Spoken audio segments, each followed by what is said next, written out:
Most community builders spend 6 months building something, and then they launch it. And within a few weeks, they realize that they've built on a broken foundation. The tactics don't work, the content doesn't land, members join, but they're not engaging. And the builder can't figure out why. But here's why. They never really defined what they were actually building. They skipped the one step that makes everything else work. The 30 minutes of diagnostic work that gives surgical clarity on what this community is, who it's for, and why someone should choose it. Instead, they jumped into tactics and content calendars, channel organization, the welcome in sequence, onboarding. And all of it is built on top of confusion. And confusion doesn't get better with execution, it just gets more expensive.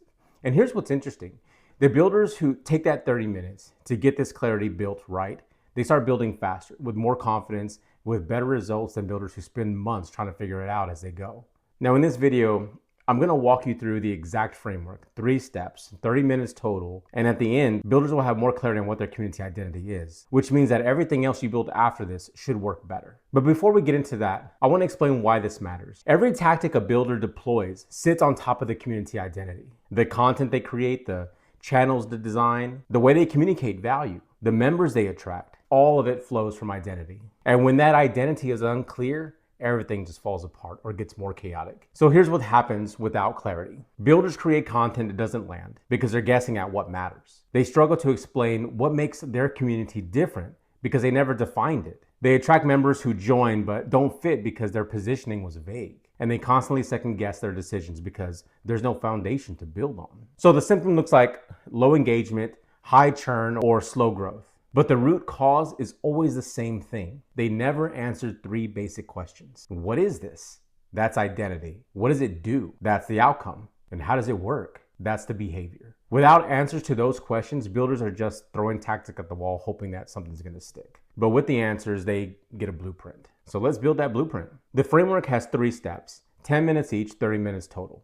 Step 1, define the outcome. Not what gets taught in the community, what members actually get, what they become because of your community. Because here's a mistake that a lot of builders are gonna make. They describe their community in terms of what they do. I help entrepreneurs. I teach marketing strategies. I provide coaching for freelancers. Those aren't outcomes, those are activities. The outcome is the specific measurable result that members achieve. So here's the difference. I help entrepreneurs grow their business versus I help entrepreneurs get their first 100 paying members in 90 days. One is vague, one is specific. One could mean anything, and one is crystal clear.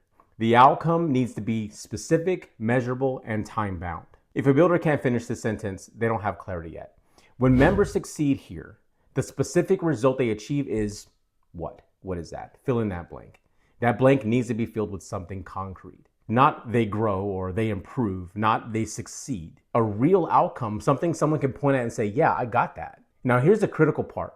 This outcome is the niche. Not the person, the outcome. That's the reverse niche principle. Most builders think that their niche is who they serve, the entrepreneurs, the coaches, the parents who want this or that. I believe that's completely backwards. The niche is what they deliver, the transformation, the result. Because once that outcome is clear, then builders can identify who wants that result badly enough to pursue it. Because multiple types of people can want the same outcome, and that's fine. The outcome is what unites them in the community. So that's step 1, 10 minutes, answer this.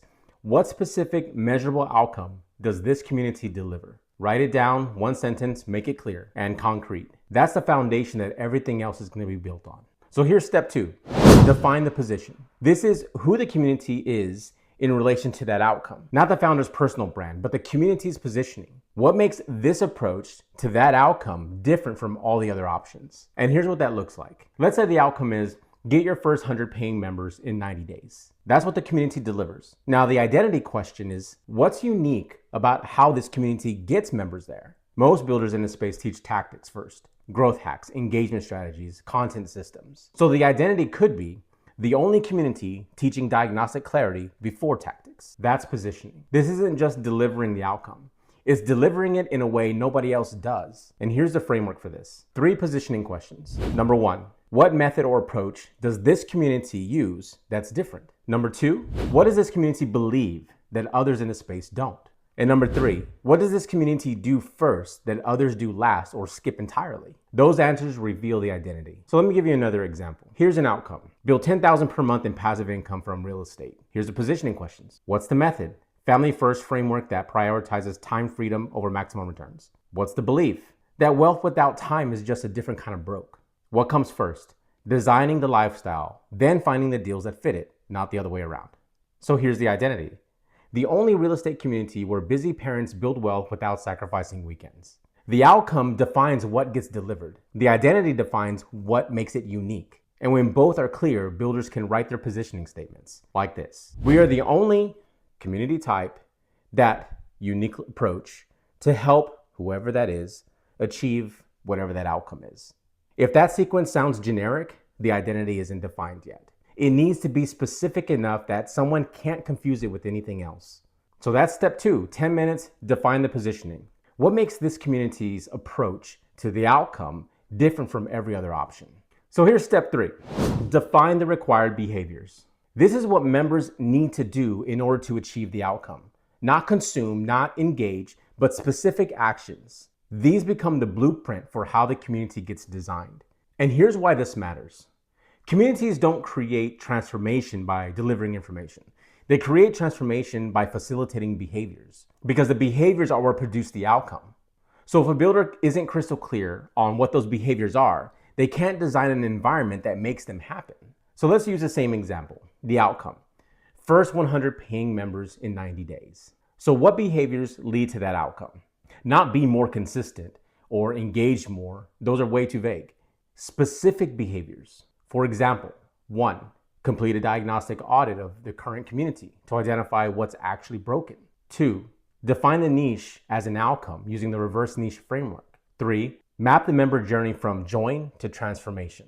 4, design the first 30-day behavior sequence. And 5, implement member-to-member accountability structures. Those are behaviors, concrete, actionable, measurable. Now here's the question every builder needs to ask after listing those behaviors. Is my community designed to facilitate these behaviors? If the answer is no, then you know exactly what you need to fix. The channels aren't the problem. The content calendar isn't the problem. The problem is the environment doesn't support the behaviors required for the outcome.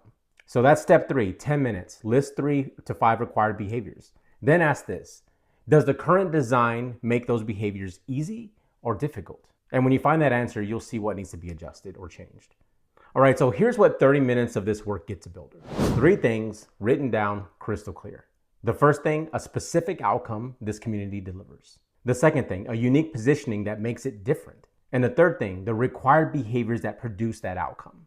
With those 3 pieces of information, everything else gets much simpler from here. What content should you create? Well, whatever supports the required behavior. What channels should exist? Well, whatever facilitates those behaviors between members. What should get measured? Progress towards the outcome through those behaviors. Every decision filters through that clarity. And before this framework, builders are guessing and copying what others are doing, reacting to low engagement with random tactics. After this framework, builders have precision. Every choice has a reason. Every structure serves a purpose. And here's what's fascinating about that. This 30-minute exercise is going to save you months of wasted effort. Now, the next layer is building the right thing on top of that foundation. And that's where most builders make their second mistake. They get clear on what they're building, and then they go and build it wrong. They focus so much on structure instead of culture, on features instead of transformation, on the container again instead of the experience.